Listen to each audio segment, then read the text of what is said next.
नमस्कार। लोकसेवा आयोग creative class YouTube च्यानलमा आज हामी कार्य विश्लेषण यानि कि जब एनालाइसिसको विषयमा संक्षेपमा भिडियो लिएर उपस्थित भएका छौँ। लोकसेवा आयोग लगायत सम्पूर्ण प्रतिस्पर्धात्मक परीक्षाको लागि अत्यन्त उपयोगी टपिक्स रहेको कारणले कृपया अन्तिमसम्म हेरेर साथ दिनुहोला भन्दै हामी विषयवस्तुतर्फ प्रवेश गरौँ। विशेष गरी कार्य विश्लेषण एउटा सुन्दा हेर्दा साधारण टपिक्स लागे तापनि यो एउटा व्यापक अथवा यसको व्यापक दायरा रहेको छ। यो एउटा भेग सब्जेक्ट पनि हो। यसभित्र विभिन्न किसिमका आयामहरू जोडिएर आएका हुन्छन्। जस्तो कि कार्य विश्लेषणमा चाहिँ कुनै निश्चित पद वा पदहरूको समूहसँग सम्बन्धित कार्य क्रियाकलाप जिम्मेवारीहरूको पहिचान गर्न उक्त पद वा पदहरूको समूहको व्यवस्थित अध्ययन गर्ने कार्य नै कार्य विश्लेषण हो भनेर हामीले परिभाषित गर्न सक्छौँ। यसका साथसाथै सङ्गठनको उद्देश्य निर्धारण भएपछि सो उद्देश्य प्राप्तिको लागि कुन कुन किसिमका क्रियाकलापहरू सञ्चालन गर्नुपर्ने हो र ती क्रियाकलापहरूको अपेक्षित गुणस्तर र मापदण्ड अनुरूप कार्य सम्पादन गर्न के कस्तो सिप योग्यता तथा अनुभव र प्रवृत्ति भएको के कति जनशक्ति चाहिन्छ र उक्त जनशक्तिलाई के कस्तो साधन स्रोत अख्तियारी र जिम्मेवारी दिनुपर्छ भन्ने विषयको अध्ययनलाई नै कार्य विश्लेषणको रूपमा लिन सकिन्छ। यो एउटा व्यापक विषयवस्तु पनि रहेको छ। यसरी हामीले यसलाई थप स्पष्ट पार्न सक्छौँ। विशेष गरी कार्य विश्लेषण कुनै पनि सङ्गठनको लागि एकदमै महत्त्वपूर्ण विषयवस्तु रहेको छ, जसमा यसका महत्त्वहरूलाई चाहिँ संक्षेपमा यसरी उल्लेख गर्न सकिन्छ।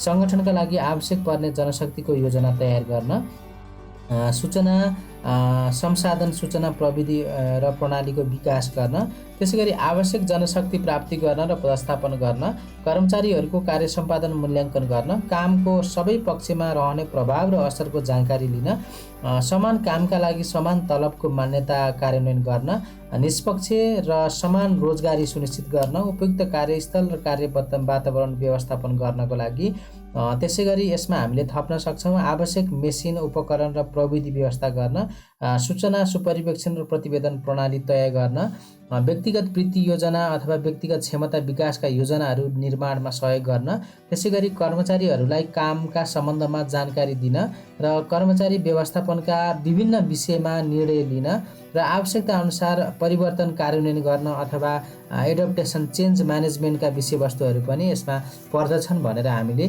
संक्षेपमा लेख्न सक्छौँ। तपाईँहरूले यसमा इलाबोरेट गरेर अझ विस्तृतमा पनि लेख्न सकिन्छ। त्यसैगरी कार्य विश्लेषणको प्रक्रियाको रूपमा हामीले विभिन्न किसिमका स्टेप्सहरू रहेका छन्, जसमा चाहिँ उद्देश्यको पहिचान, जस अन्तर्गत चाहिँ कार्य विश्लेषणको उद्देश्य कसरी पहिचान गरिन्छ भन्ने विषयमा हामीले बुझ्न जरुरी छ। यसको उद्देश्य तथा आवश्यकताको बारेमा पहिले नै स्पष्ट हुनुपर्दछ। कर्मचारी भर्ना, विकास, उपयोग, सम्भार, अधिकारको बाँडफाँड यसको उद्देश्य रहन सक्छ अथवा हुन सक्छ भनेर हामीले कार्य विश्लेषणको उद्देश्य पहिचान गर्ने क्रममा हामीले यी विषयवस्तुलाई चाहिँ अध्ययन अथवा विश्लेषण पहिचान गर्नुपर्ने हुन्छ। त्यसैगरी पदको छनौट गर्नुपर्छ। दोस्रो स्टेपमा हामीले नमुनाका रूपमा प्रतिनिधि पदको छनौट गरी त्यसको कामको विश्लेषण गरिन्छ।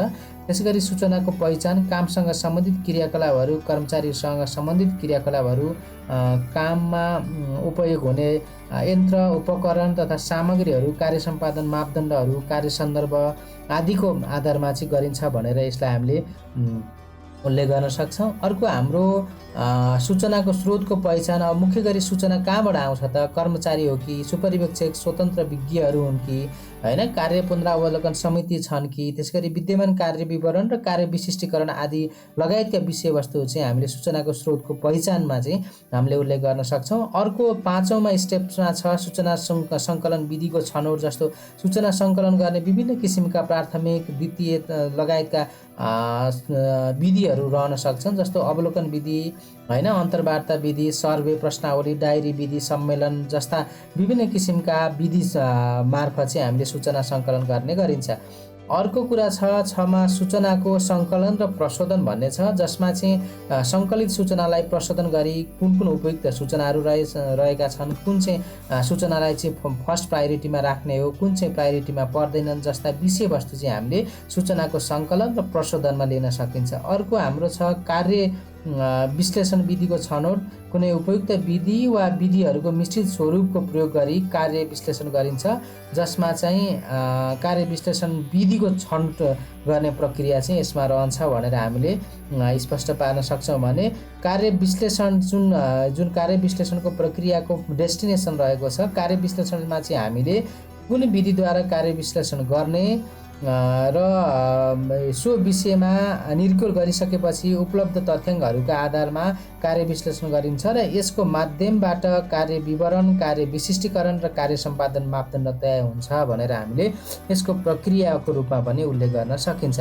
यसरी हामीले संक्षेपमा कार्य विश्लेषणको बारेमा र यसको महत्त्व र फाइदाहरू का साथसाथै कार्य विश्लेषणको प्रक्रियासँगै यसका केही समस्याहरू पनि रहेका छन्, जस्तो नेपालको सन्दर्भमा वैज्ञानिक अध्ययनको कमी रहेको छ, जनशक्तिको पूर्वानुमान गर्न सकिएको छैन अथवा नसकिएको, अप्रभावकारी व्यक्ति विकास योजना, जनशक्ति व्यवस्थापनमा उचित निर्णय लिन नसकिएको, दक्षता, कुशलता र प्रभावकारितामा नकारात्मक असर परेको अथवा नकारात्मक असर रहेको जस्ता विषयवस्तुलाई हामीले उल्लेख गर्न सकिन्छ। धन्यवाद साथीहरू। तपाईहरुलाई आजको भिडियो के कस्तो लाग्यो, सुझाव, सल्लाह र प्रतिक्रिया दिन नभुल्नुहोला। आगामी भिडियोमा भेट्ने बाचासहित आजको लागि बिदा हुन चाहन्छौँ। हस्, नमस्ते।